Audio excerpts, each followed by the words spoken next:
Halo semua, salam sejahtera Malaysia. Terima kasih kerana bersama di dalam channel ini.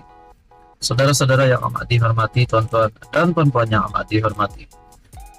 Sudah pasti kita mengetahui bahawa seorang lagi bekas Perdana Menteri iaitu Tan Sri Widinyasi yang terlibat dengan kes mahkamah iaitu berkaitan dengan salah guna kuasa dan pengubahan wang haram.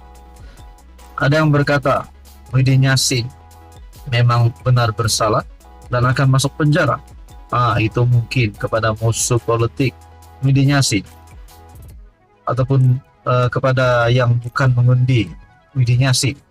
Ada yang berkata Muhyiddin Yassin akan dibebaskan daripada kesalahan-kesalahan tersebut. Namun saudara-saudara, ini adalah keputusan terkini pada 24 Mei. Muhyiddin mahu kes ditangguh sebab kepentingan awam yang kuat.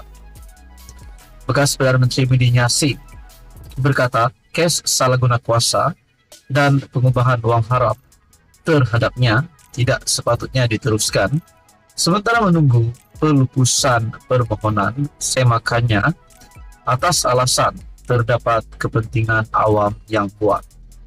Bagaimanapun, pihak pendakwaan menyanggah permohonan bekas Perdana Menteri itu untuk menangguhkan kesnya di Mahkamah Session Kuala Lumpur sebagai usaha untuk melengahkan kesnya dibicarakan di mahkamah itu.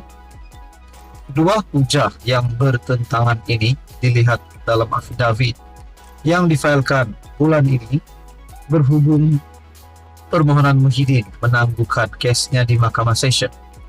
Sementara menunggu pelupusan permohonan semakannya di Mahkamah Rayuan untuk membatalkan 4 pertuduhan salah guna kuasa yang dikaitkan dengan program Jana Wibawa. Menurut afidavit Muhyiddin yang difailkan di Mahkamah Session, ahli Parlimen Paguh itu menyebut mengenai keadaan istimewa untuk mewajarkan penangguhan kesnya. Dia berkata, ini kerana jika Mahkamah Rayuan pada 9 Julai depan membenarkan permohonan semakannya, ia bermakna status untuk dia dilepaskan dan dibebaskan akan dikembalikan. Justru itu, terdapat kepentingan awam yang kuat dalam kes saya untuk mewajarkan prosiding-prosiding di mahkamah yang mulia ini tidak diteruskan sementara pelupusan permohonan semakan tersebut, katanya. Tambah Muhyiddin, permohonan semakan itu melibatkan perkara kepentingan awam kerana melibatkan isu sama ada Mahkamah Rayuan hanya mempunyai kuasa untuk mendengar rayuan di mana Mahkamah Tinggi membuat keputusan selepas perbicaraan penuh. Pengurusi PN itu merujuk kepada keputusan Mahkamah Rayuan pada 28 Februari yang membenarkan rayuan pihak pendakwaan untuk mengembalikan semula 4 pertuduhan salah guna kuasa terhadapnya. Apabila Mahkamah Tinggi KL pada 15 Ogos tahun lepas membenarkan permohonan Muhyiddin untuk membatalkan pertuduhan salah guna kuasa, keputusan itu tidak dibuat dalam perbicaraan kerana kes berkenaan belum selesai di Mahkamah Session. Nah, saudara-saudara, ini adalah keputusan terkini berkaitan dengan kes Mahkamah Muhyiddin. Muhyiddin mahu kes ditangguh sebab berkepentingan awam yang kuat. Bekas PM berkata kes salah guna kuasa dan pengubahan wang haram terhadapnya tidak sepatutnya diteruskan. Sementara menunggu pelupusan permohonan semakannya atas alasan terdapat kepentingan awam yang kuat. Berkaitan dengan perkara ini, apa komen Anda? Adakah Muhyiddin Yassin berisiko untuk masuk penjara ataupun Muhyiddin Yassin akan dibebaskan? Sekian saja, teruskan bersama di dalam channel ini.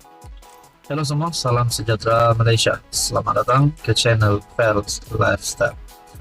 Tuan-tuan yang amat dihormati, berkaitan dengan pengumuman Perdana Menteri berkaitan dengan penyasaran subsidi minyak yang menunjukkan bahawa Anwar Ibrahim adalah seorang Perdana Menteri yang memang boleh memegang ataupun menggalas jawatan sebagai pemimpin negara pada hari ini. Namun saudara-saudara, terdapat kenyataan daripada pembangkang, yaitu ketua pembangkang sendiri Hamzah Zainuddin, yang dilihat tidak bersetuju dengan pernyataan Anwar Ibrahim. Nah, saudara-saudara, akhirnya Perdana Menteri membuat satu kejutan kepada Hamzah Zainuddin dan seluruh pimpinan pembangkang ataupun Perikatan Nasional. Seperti yang kita tahu, Anwar Ibrahim hari ini sebagai Perdana Menteri memang menjadi seorang yang amat layak, menurut saya amat layak untuk memegang jawatan itu. Menurut Perdana Menteri, adakah PN mahu terus subsidi orang kaya warga asing? Penyasaran subsidi diesel bukanlah bertujuan untuk menyusahkan rakyat. Nah, itu rakyat kena faham. Sebaliknya ditujukan kepada golongan kaya dan warga asing yang telah lama menikmati subsidi daripada bahan bakar berkenaan, kata Perdana Menteri Datuk Seri Anwar Ibrahim. Mengapa Ketua Pembangkang Datuk Seri Hamzah Zainuddin sibuk menentang penyasaran subsidi? Kita tekankan penyasaran subsidi ini untuk menarik subsidi dari golongan kaya dan warga asing.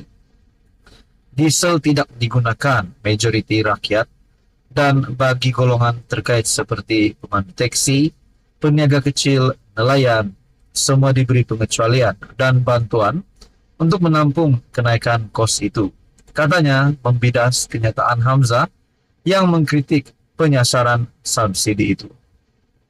Beliau berkata syarikat-syarikat besar pula dipantau bagi membendung kenaikan harga barang dan perkhidmatan. Adakah PN akan terus memberi subsidi kepada orang kaya dan warga asing jika mereka berkuasa? Jawab itu dulu. Itulah yang akan menggusarkan rakyat, katanya kepada wartawan Malaysia pada sidang media bagi mengakhiri siri lawatan ke Jepun. Media baru-baru ini melaporkan Hamzah mendakwa pengumuman Anwar menimbulkan rasa kurang senang orang ramai serta gagal menyatakan secara tepat bila subsidi akan dihapuskan. Anwar berkata, secara prosedur lazimnya Perdana Menteri akan mengumumkan daftar dan menteri berkaitan akan memberikan butiran dan tindakan susulan. Dia pernah jadi menteri. Kenapa dia tanya soalan seperti itu? Benda ini dilakukan sejak sebelum merdeka, kata Perdana Menteri. Selasa lepas Anwar mengumumkan jemaah menteri bersetuju untuk melaksanakan penyasaran subsidi ke atas diesel yang melibatkan pengguna di Semenanjung, dan subsidi itu melibatkan 10 jenis kenderaan pengangkutan awam dan 23 jenis kenderaan pengangkutan barangan di bawah sistem kawalan diesel bersubsidi. Penyasaran bersubsidi diesel itu bagaimanapun tidak melibatkan pengguna di Sabah dan Sarawak. Nah, apa komen Anda berkaitan dengan kenyataan Anwar ini? Adakah PN mahu terus subsidi orang kaya warga asing? Sekian saja, teruskan bersama di dalam channel ini.